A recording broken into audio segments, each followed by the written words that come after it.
Can't hide.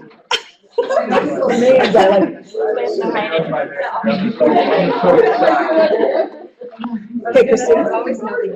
All right. Hi, I'm Christina Stanhout. I'm one of the I'm on the steering committee for community engagement and public health, and I'm just here to introduce our speaker today. So, just a few talking points. Yingling Fan is a professor at the Humphrey School of Public Affairs at the University of Minnesota. Professor Fan has a PhD in city and regional planning from the University of North Carolina at Chapel Hill and a bachelor's degree in transportation engineering from Southeast University, Nanjing, China. Her research addresses urban sustainability challenges in the interdisciplinary fields of land use, transportation, social equity, and public health. She held the title McKnight Land Grant Professor from 2012 to 2014, a special award that recognizes and honors the University of Minnesota's most promising junior faculty. And Professor Fan also has a long history of involvement with the Hennepin-University Partnership and received the Collaborator of the Year Award in 2011. So please join me in welcoming. Thank you so much for the warm introduction, and I'm very delighted and also honored here to share with you my research projects and to talk about a very important topic that is health equity, and particularly how urban planning relates to health equity. So I'm going to use this pointer here. So I want to provide a little bit of historical background about the topic. In fact, the origin of urban planning has a lot to do with public health problems. But then we had a kind of a period of separation between urban planning and public health and equity issues, kind of between 1910 to 1960, and then after 1960, so we began a kind of reconnection period. So I want to offer you a little bit of the historical background there. And then after the brief introduction of the historical background, I want to talk about several of my own research projects, which offer some insights about the opportunities and challenges when it comes to connecting the built environment to health equity. So the history of a connection. So as I mentioned earlier, that the emergence of urban planning as a profession actually had its basis in the 19th century urban health equity initiatives, especially tenement housing reforms, urban sanitation, and the playground movement. Okay, so we're going to go through this one by one. Well, we all know that the industrialization that led to dirty cities, right? And also there was a large amount of immigrant influx because industrialization and the need for labor force, actually manufacturing labor force. So the settlement house reform actually, is an initiative that is very much related to urban planning, but has its root in addressing health equity issues. Settlement houses provide basic kind of housing, daycare services, bathing facilities for those immigrants that moved to industrial cities. I also want to talk about specifically, the idea, how sanitation reform has its roots related to the built environment. So Frederick Law Olmsted is a very famous landscape architect and considered as a father of kind of the early urban planning initiatives. So he is a creator of the Central Park. He designed many city parks, and the idea is that those crowded cities need breathing spaces, and those parks are introduced as breathing spaces. Now, a very interesting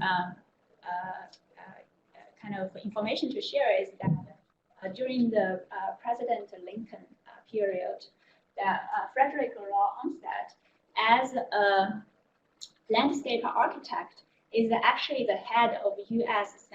Sanitary Commission. Okay, so it's very interesting that a building environment expert, a building environment designer, actually served as the head of the sanitary commission in the United States back then. The playground movement are also very fundamental in terms of kind of health equity issues.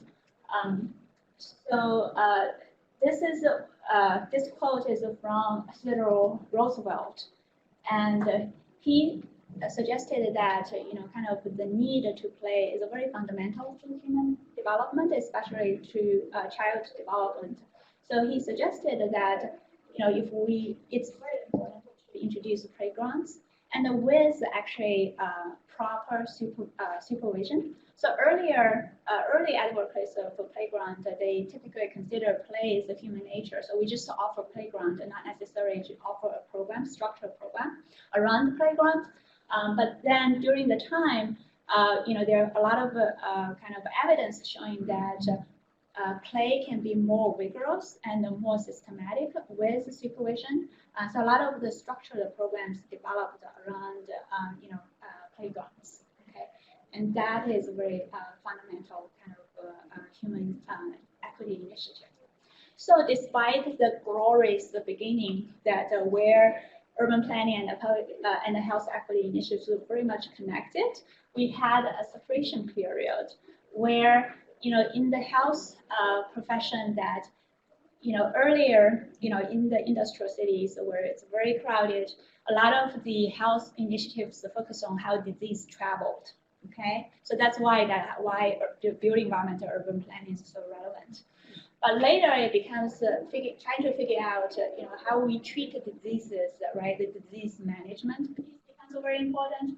So the germ theory and then the biomedical model becomes very popular, and then the health really focus on health profession at that time really focus on individual issues.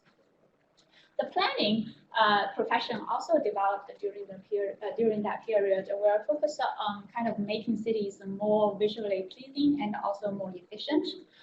So there's this city beautiful movement, and then the popular implementation of the zoning practice. But later we realized actually zoning led to health equity issues because the zoning effectively introduced the segregation into our cities. So now we have this reconnection period, largely because during the 1960s there was a lot of social unrest, and the people started to realize not only by kind of the health disparities, and health problems are not only biology related but also socially constructed. So then this kind of popular conceptual model being introduced called the social determinants of health, and focusing on how those health issues, the health disparities are being socially constructed. Okay.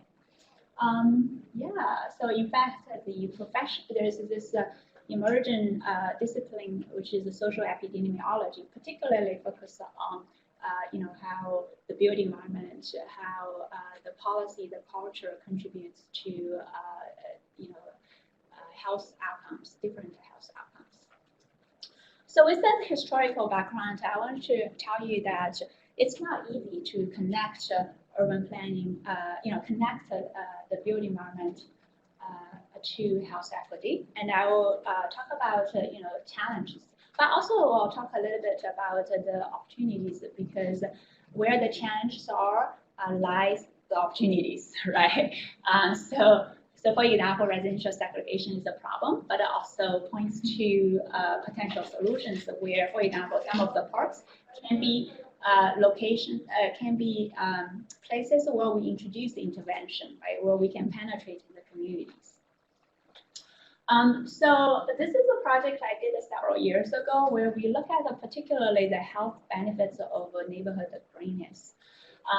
And one of the challenges we had when it comes to quantify the benefits of neighborhood greenness is that the health benefits, health is multidimensional in nature, right? So when you think about the health benefits, physical activity have health benefits, contribute to positive health outcomes. Social support, like having very positive social interaction in your neighborhood, also contributes to positive health outcomes. And then reduce the stress definitely contribute to positive health outcomes. So this particular paper is about assessing the cumulative impact, where we look at those three particular important health-related kind of outcomes, intermediate outcomes. So earlier, I would say 20 years ago, when it comes to neighborhood greenness, a lot of the measurement about health benefits focus on the stress mitigation impacts. Okay, so it's until recently that people start to recognize actually green spaces also can promote physical activity, also promote social support, social interaction. Okay, so now when it comes to how you quantify the benefits, so we had this wonderful conceptual model, but then when it comes to quantifying the benefits, it's very important that you think about how you measure neighborhood green. First, how you define neighborhood, and then how you measure greenness, right? So defining neighborhood, there are many ways to define neighborhood. So we basically, so for example, some people define neighborhood as their this small cul-de-sac, right? And some people define neighborhood as broad as a city. And we basically rely upon walkability definition. So figuring out what area is walkable around your home, and particularly looking at the greenness within that buffer area. And the buffer is defined based upon street network. Now, the next challenge is to measure green. Okay, how you measure green? Greenness itself is multidimensional. You can have public green spaces, you can have private green spaces. What's the benefits of public versus private green spaces? You can have structured green spaces. You also can have unstructured green spaces just for environmental preservation purpose, right? The structured green spaces where you can actually have recreation activities, and the unstructured, the protected green spaces that you can't have, kind of physical activity opportunities there. So in order to, capture all those different kind of characteristics of greenness, we basically propose multiple measures. There is no way that one measure can help us to measure all those dimensions. So we proposed a measure which is normalized difference of vegetation index. So it's about the overall greenness in the neighborhood, and this is mostly relevant to private unstructured greenness. We also look at two park-related measures. One is the park acreage, another one is distance to nearest park. Those two measures mostly respond to structured public green spaces. Okay, and of course there are if you wanted to get into the details, there are semi-private green spaces. So Milwaukee Avenue in the city of Minneapolis, where they actually, the front yard actually are community public green spaces. So it's hard, right, to get those measurements correct. So it's very interesting. So what we found is that NDVI certainly has a stress mitigation impact. But look at this, NDVI actually has a negative impact on social support. Now, parks certainly have a positive impact on physical activity, also have a positive social impact on social support. So if we look at the structured green spaces and the publicly accessible green spaces, the positive impact on those items actually are higher than the cumulative impact NDVI has, indicating different type of green spaces actually have different health benefits. So that's kind of like one of the many first steps we wanted to do when we try to figure out which policies to recommend. Right, you needed to have those nuanced findings. I'm also particularly interested in family studies. Myself, I'm a mother of two very active young kids. So I'm particularly interested how family organize their activity engagement, right? And the singles, I just felt like when I was single, I had a lot of freedom. I have more time to travel to places, right? And I don't need to coordinate my timetable with another person or multiple people. in my family. So I'm particularly interested, how families spend their time, also very much relevant to children's health and adult health. Okay, and I think we need to, and this is from Paul Farmer. I don't know how many of you know Paul Farmer. He wrote the famous book, I think, Mountains Beyond Mountains. And he said we have to think about health in the broadest possible sense. And I felt like family activity engagement is also an intermediate health related thing that we need to measure. I think a lot of times when we talk about physical activity, we don't look at whether it's a family engaged physical activity or just physical activity alone. And those the family engaged activity and the physical activity alone have different health benefits, I believe. Why important? So you probably know this film, this movie, American Beauty. I think what strikes me most about this movie is actually the family discord embedded in our suburban life. We have urban sprawl, right? In the past several decades, we have now massive metropolitan areas in the United States. And researchers kind of coined this term called a galactic metropolis to describe the kind of urban form we have in the United States. Basically, all those components, destinations, daily destinations, they are, it's like, floating in the galaxy. They seemingly relevant, but also diffused, like very, very much dispersed in the space dimension. So two kind of characteristics that often used to describe our urban form is fragmentation and diffusion.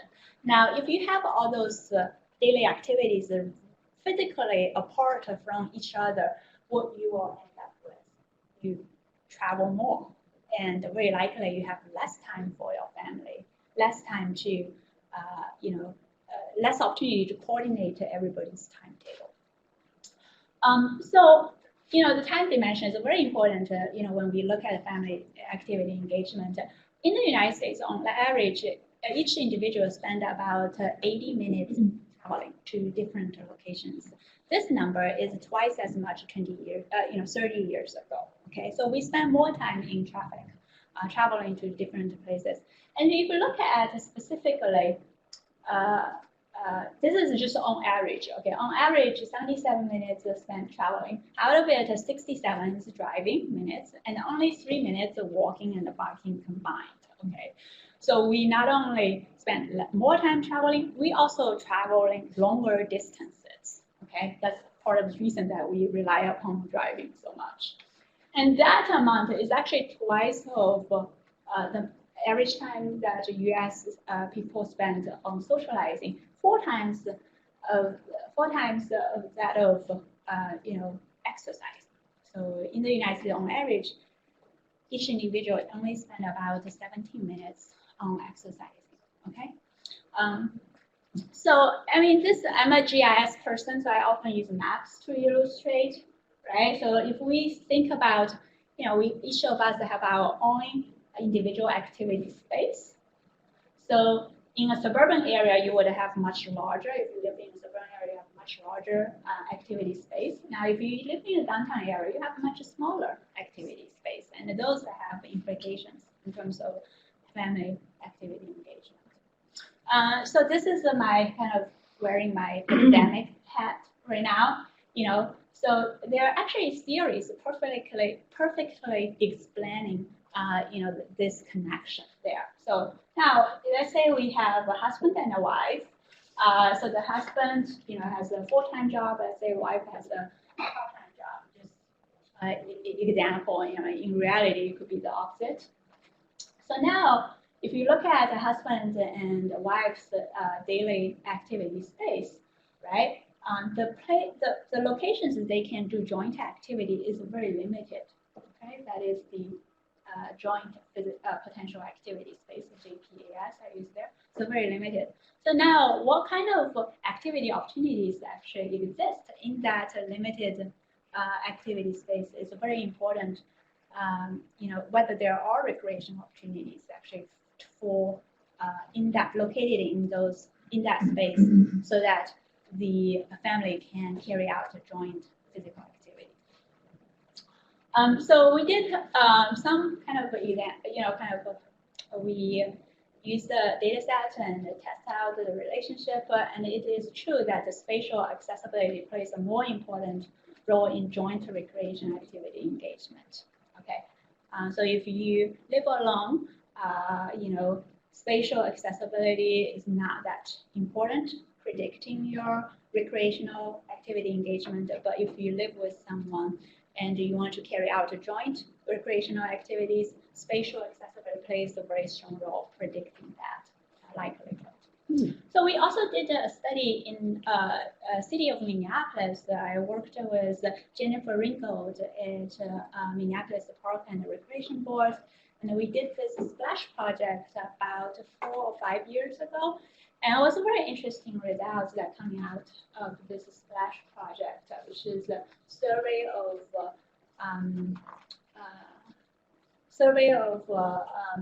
parks, leisure activity, and self-reported health. That's what we did. And the survey project itself collect a lot of data. But here, given the time, I will just focus on the relationship between neighborhood parks and family health. As I mentioned earlier, I'm particularly interested in families with children.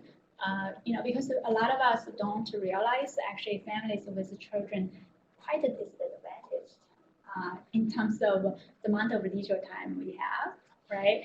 So in fact, if you read the literature on physical activity, a very strong predictor of a kind of a dramatic decrease in physical activity is parenthood. So once you have kids, the amount of time you can spend on physical activity dramatically decrease. Okay,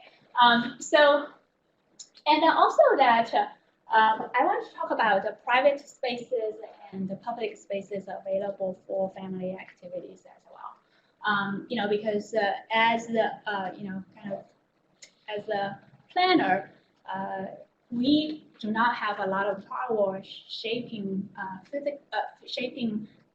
private activity spaces, but we have a lot of power shaping public spaces like plaza, shaping streets, neighborhood streets, shaping parks, right? So it's important to focus on that as well.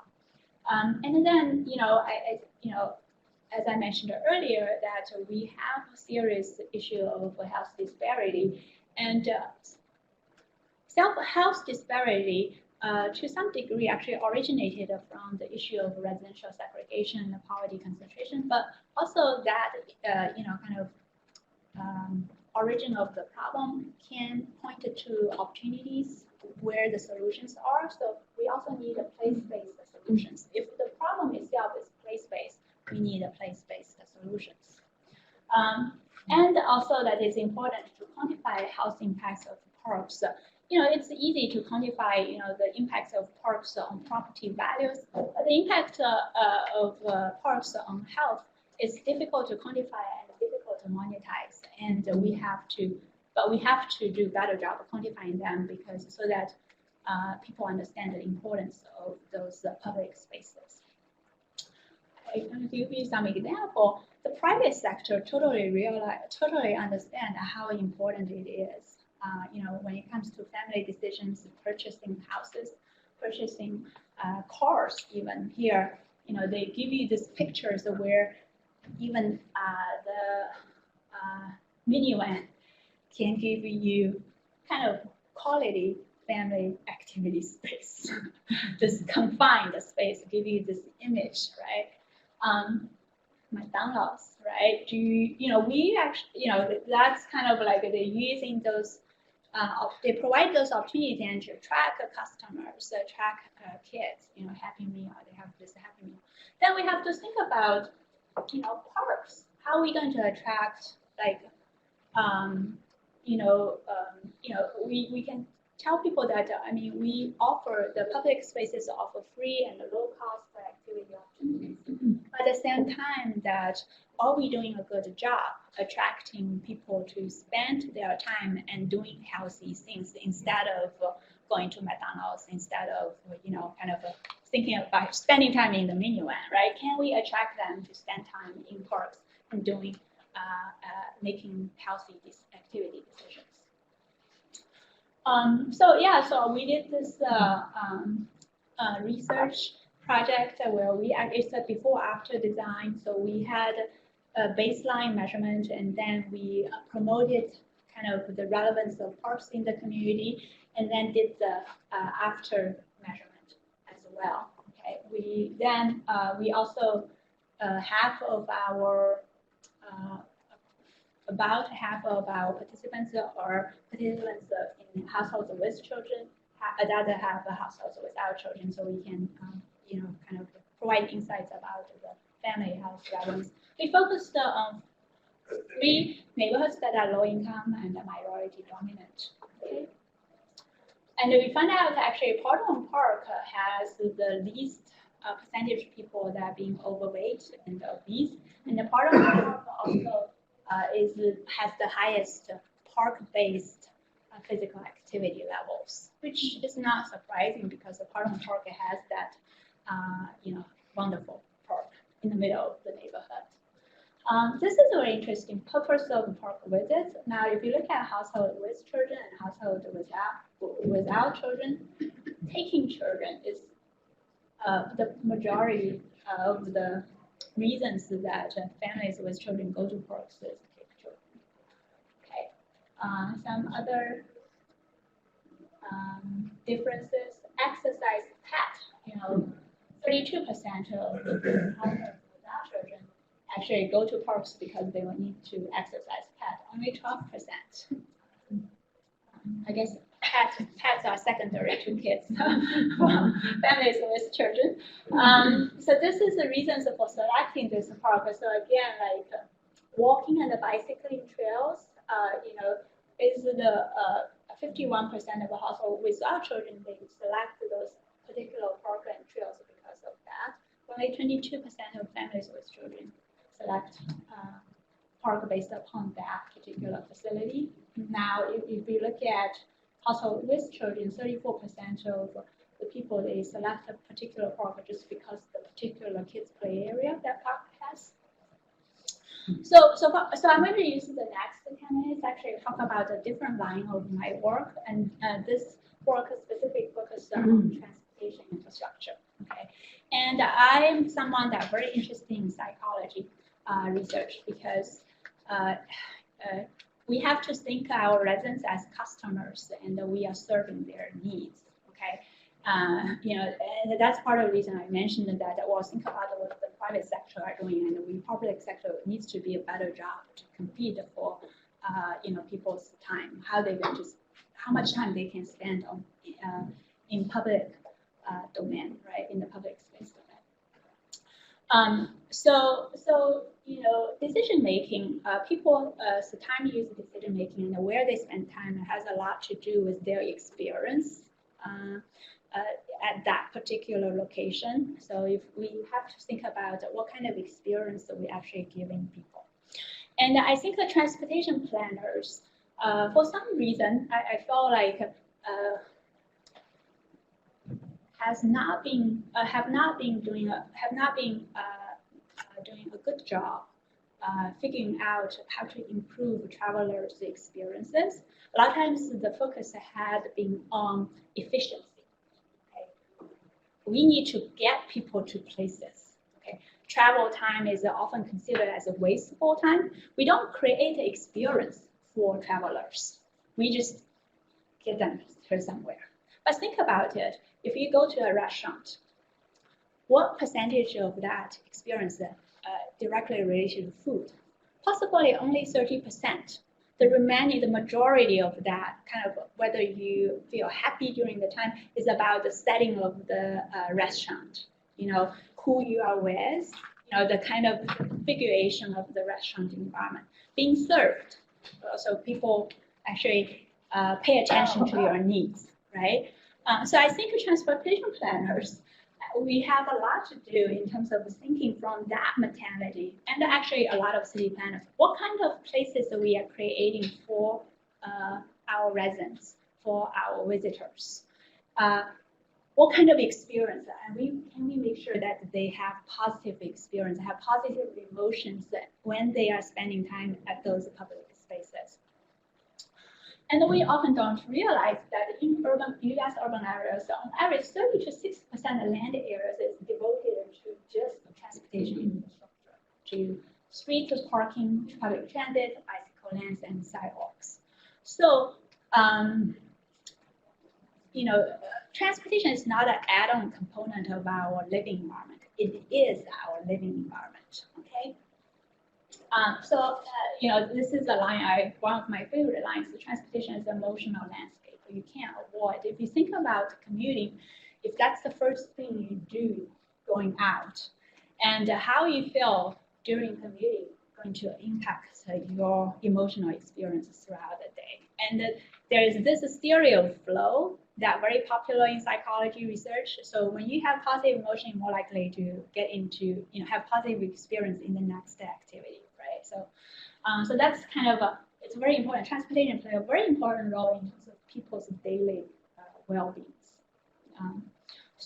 But happiness and emotional experience are difficult to measure because it's dynamic. It's time dynamic, right? So you may be happy at the moment and not happy at the next moment.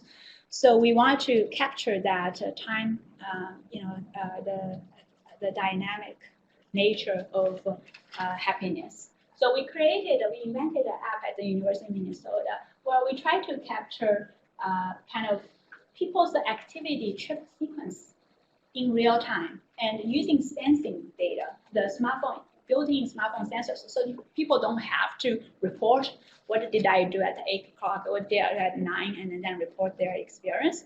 So this app, as you have the app installed on your phone, carry the phone with you, app will automatically distinguish activities from trips. And then user can interact with each of those identified episodes, enter their self-reported information about their emotional experience. So this is kind of an example of the kind of data we are getting from one particular participant during the 7 days. Now, green, the lower bar, the green thin bar indicate the happiness level. The darker the green is, the happier this person is. The lighter green indicate less happiness. And then the wider blocks indicate activity type, and the thinner line, a little bit middle thinness there, is the travel mode. Now, this person is a very car-oriented. This is a Minneapolis resident, Twin Cities resident. But you can observe some interesting patterns. So one is if you see red blocks, this person is not very happy. Red is work, okay, unfortunately. And if you see like a dark blue color, those blocks, this person is pretty happy. That's a leisure and a recreation, okay? We find out leisure and recreation and eating out are the two happiest activities, okay? So we also did a very interesting analysis where we look at a relationship between happiness and the travel characteristics, travel behavior characteristics. So travel by mode. So in the Twin Cities, biking is the happiest mode, okay? Walking is the second happiest mode, and the bus is the least happy mode, but rail actually is no different from car, okay? So we're just comparing with the car. Very reasonable finding, right? This is very interesting. I use it happiness by trip companionship. This is the so-called violin graphs. It shows distribution. So on average, if you look at it, people traveling with a spouse, with friends, and with their family members are pretty happy compared to traveling alone and traveling with co-workers, okay? What's even more interesting is that, so if you pay particular attention to traveling with a spouse, you see the significant tail. So although on average that people traveling with spouse is pretty happy, but there are also a fair amount of people when they travel spouse was very unhappy. Okay? But anyway, so those are the kind of nuanced findings that you can get. And this is a very important, which factor is most important? This is the radar plot or spider plot. The mode of your trip and who you are traveling with play the most important role predicting your travel experience, your travel happiness. And so I was talking about don't travel with coworkers. What's the urban planning implications? Actually, the mode, it has significant implications. Biking is, the city of Minneapolis is doing pretty fine, higher than 10%. But on average in the United States, only less than 2% of people bike to work, okay? But biking is the happiest. And to some degree that actually the low income families are less likely to have biking opportunities. So how we can make sure that biking is more accessible to all the population groups is very important, okay? And transit, I mentioned, well, transit is not a happy mode. The bus is not a happy mode, but because it's cheap, it's the most affordable and also relatively most affordable. So a lot of low-income people, they are dependent upon transit for their daily activities. So how we can improve transit? So improve their travel experience is very important. And also pay attention to this because we did this similar study in Chinese cities. In some of the Chinese cities, transit is the happiest mode, okay? So part of the reason that we have transit as the least happy mode is because transit is underdog compared to other modes in this region, especially compared to driving. Companionship. We want to encourage you that you travel with family members and travel with friends. I mean, this has a lot of urban planning implications. The width of the sidewalk, has implications in terms of whether families with children are willing to take their kids and walk in the neighborhood. Also, that the spatial accessibility I had mentioned earlier, that if we have more accessible destinations, people are more likely to travel with their families and friends. All those have a very significant urban planning implications. We also find out that duration, the longer you travel, you're less likely to be happy. So job housing balance is also another implication we should think about. But currently, we don't have a large sample in the Twin City region that completed our survey. We hope to conduct a larger sample, but we were able to generate some kind of a happiness map based upon our current data. So you can certainly see, it will be interesting later to figure out what are the happy places, what are the equity implications, are people less happy in poorer neighborhoods, right? So anyway, so in terms of our current findings, especially we published 2 papers on transportation happiness. Certainly you want to promote biking, improve public transit experience, create an environment conducive to short trips, discretionary trips, and joint trips with the family and friends. Discretionary trips, so trips that are going to, people can actually spend more time out of the home for leisure and recreation activities. And I think that that's also important, that has important urban planning implication, right? What kind of leisure recreation activity opportunities that the people have in their neighborhoods, right? Determines that what the likelihood that they're going to go out of the home for leisure and recreation opportunities, because people could spend time at home, all their leisure time at home, and that's not going to generate a higher more positive emotions. That concludes my presentation. I welcome any questions.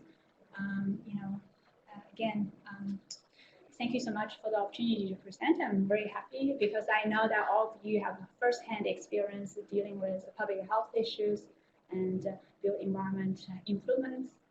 So it's kind of a great opportunity for somebody just focusing on research to have this opportunity to communicate. Yeah.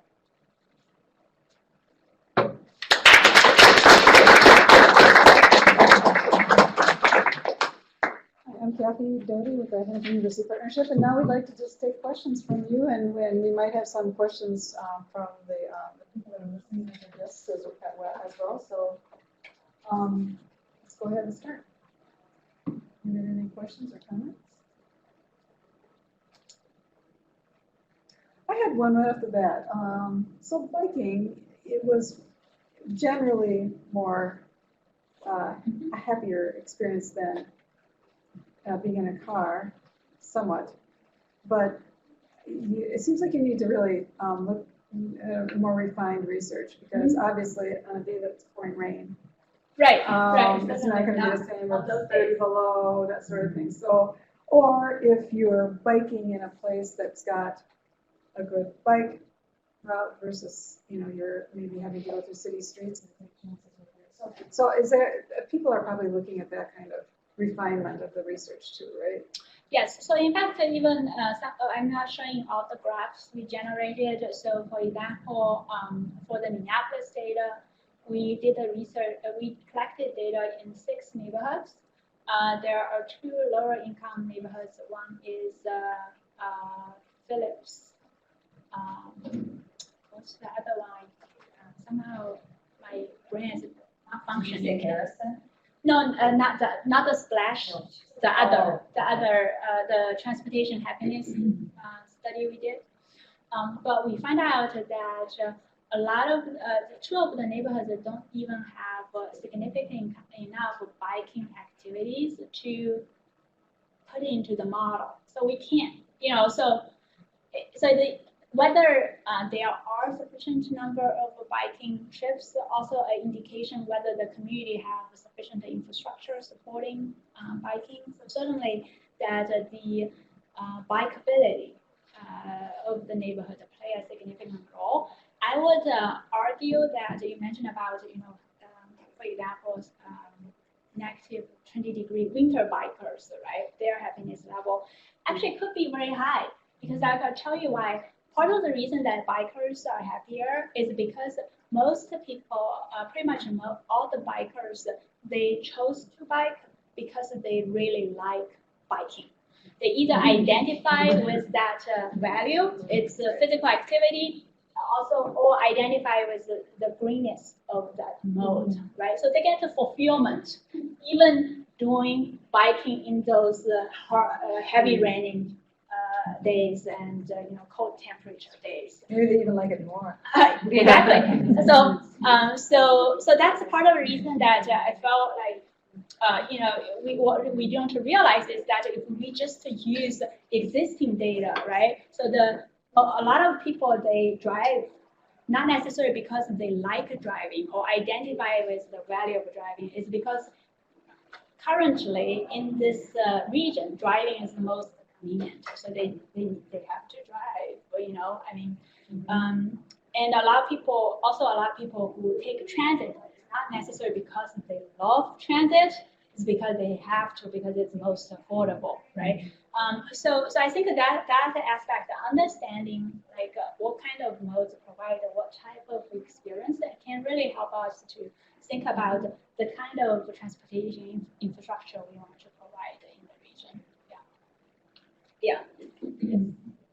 So here at the county, we invest in new infrastructure on shared use trails, on biking and walking. And I know we also do bike ped counts, but I don't know, has there ever been a study about new infrastructure brings users, more like the bicyclists you're talking about, maybe more the avid athletic versus the person with their bike with a flat tire in the garage going, I should bicycle, or the family that doesn't feel safe going up. Has there ever been a more nuanced look at like new infrastructure leads to new users? Yes, that's a great question.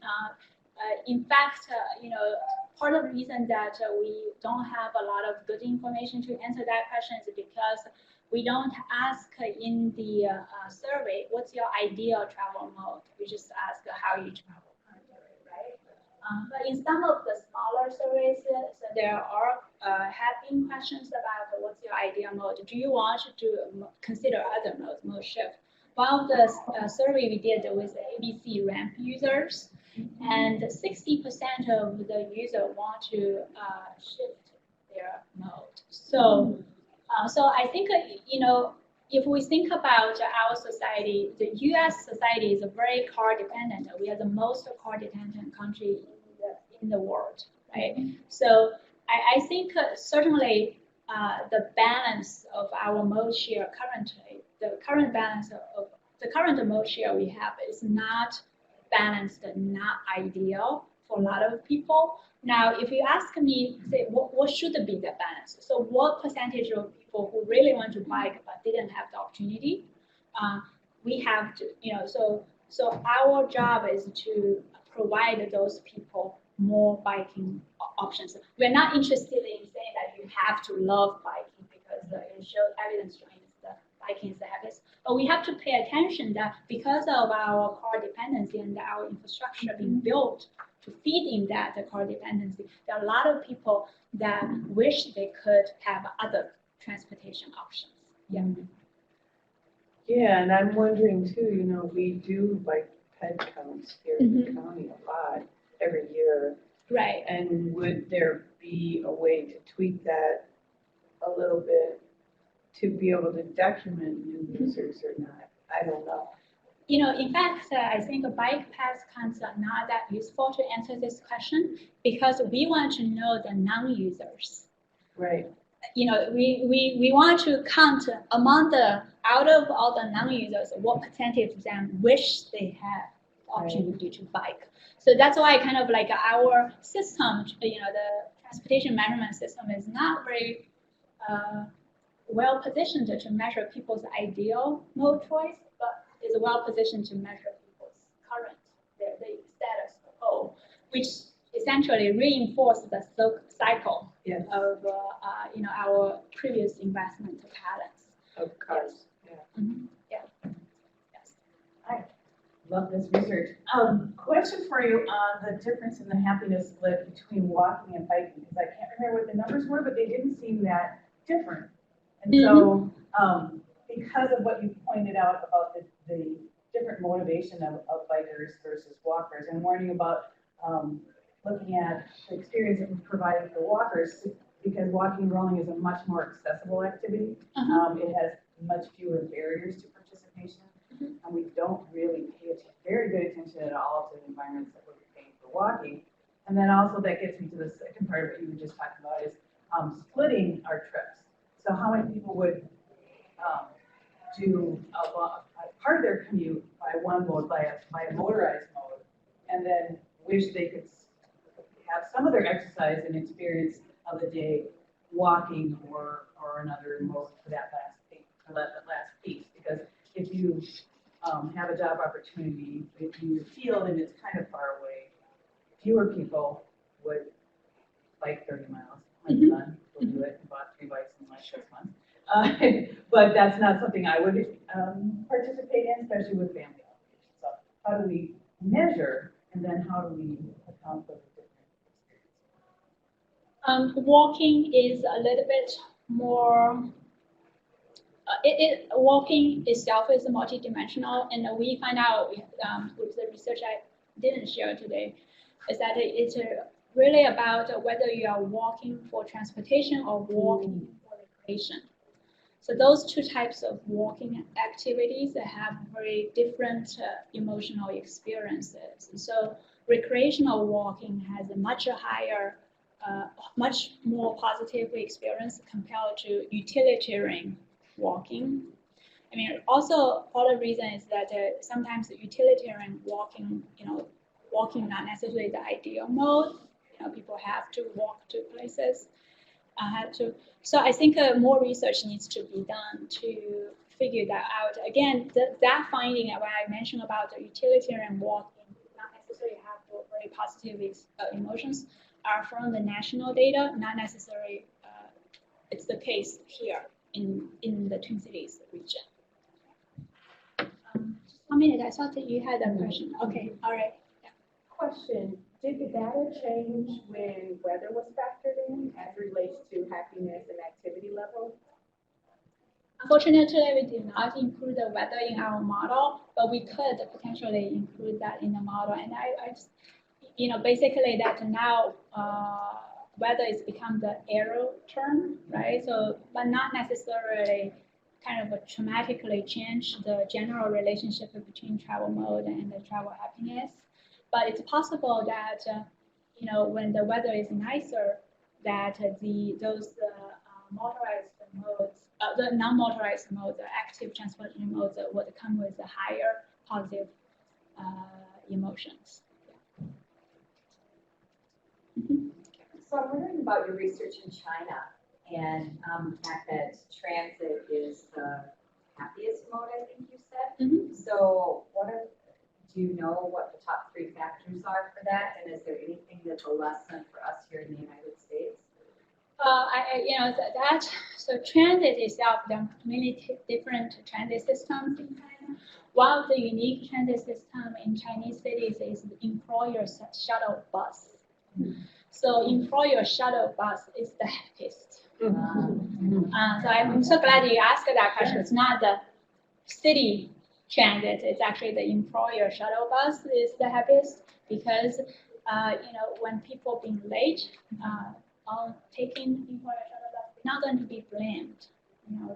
They also get this chance of socializing on the bus because those, it's people right? So you can socialize, So I think that kind of experience that being very positive is something that could potentially, if we're thinking about ride sharing, what will be, we haven't done much research in terms of the experience of ride sharing in the United States. Who are you going to do the ride sharing? We have shown that traveling with someone always, in general, on average, happier than traveling alone. So now if we introduce more ride sharing opportunities, that would significantly increase people's travel time experience. Yeah. Yes, a question over there. Do you know if mental maps are still used as pretty common today? I find the intersection between how people navigate their landscape and psychology interesting. Just asking people, there's a blank map out your neighborhood or sort of what barriers they identify. Yes, so this lady asked about mental map. This is an approach that is introduced by Kevin Lynch. Basically, he wanted to study what are the attributes of a good urban form, and the way that Kevin Lynch studied, what contributes to a good urban form is to ask people to draw their mental map of the city or their neighborhood, and then figuring out, for example, a strong core, central core is very important for a good urban form. So he did a lot of research and collected a lot of data, asking people just to draw out, your memorized parts of the city. What are the ones that really? What are the components of the city really have a significant, often repeatedly appeared in people's mental map, and those are very important at defining the characteristic of the city. I'm not sure any active, I'm sure there are researchers using that approach, but lately I haven't been seeing much innovation in that particular area because Kevin Lynch is like 60, when he did the research, it was 60 years ago. You would think that now GIS is more available. You can digitalize those mental maps easily. I think that's a very good approach that you've been updated and could potentially contribute to our the understanding of how to create a positive experience in cities. I do have one question on the line. Since biking is such a big factor in our health disparity and happiness, from your study, did your research include any activities in the winter season, especially in a state like Minnesota? We did do winter data collection, but we have not gotten the chance or time to dig into to measuring that, the effects of that experience, but it's on our to-do list.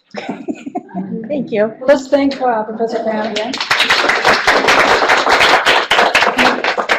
Because of all the feedback, that'd be appreciated.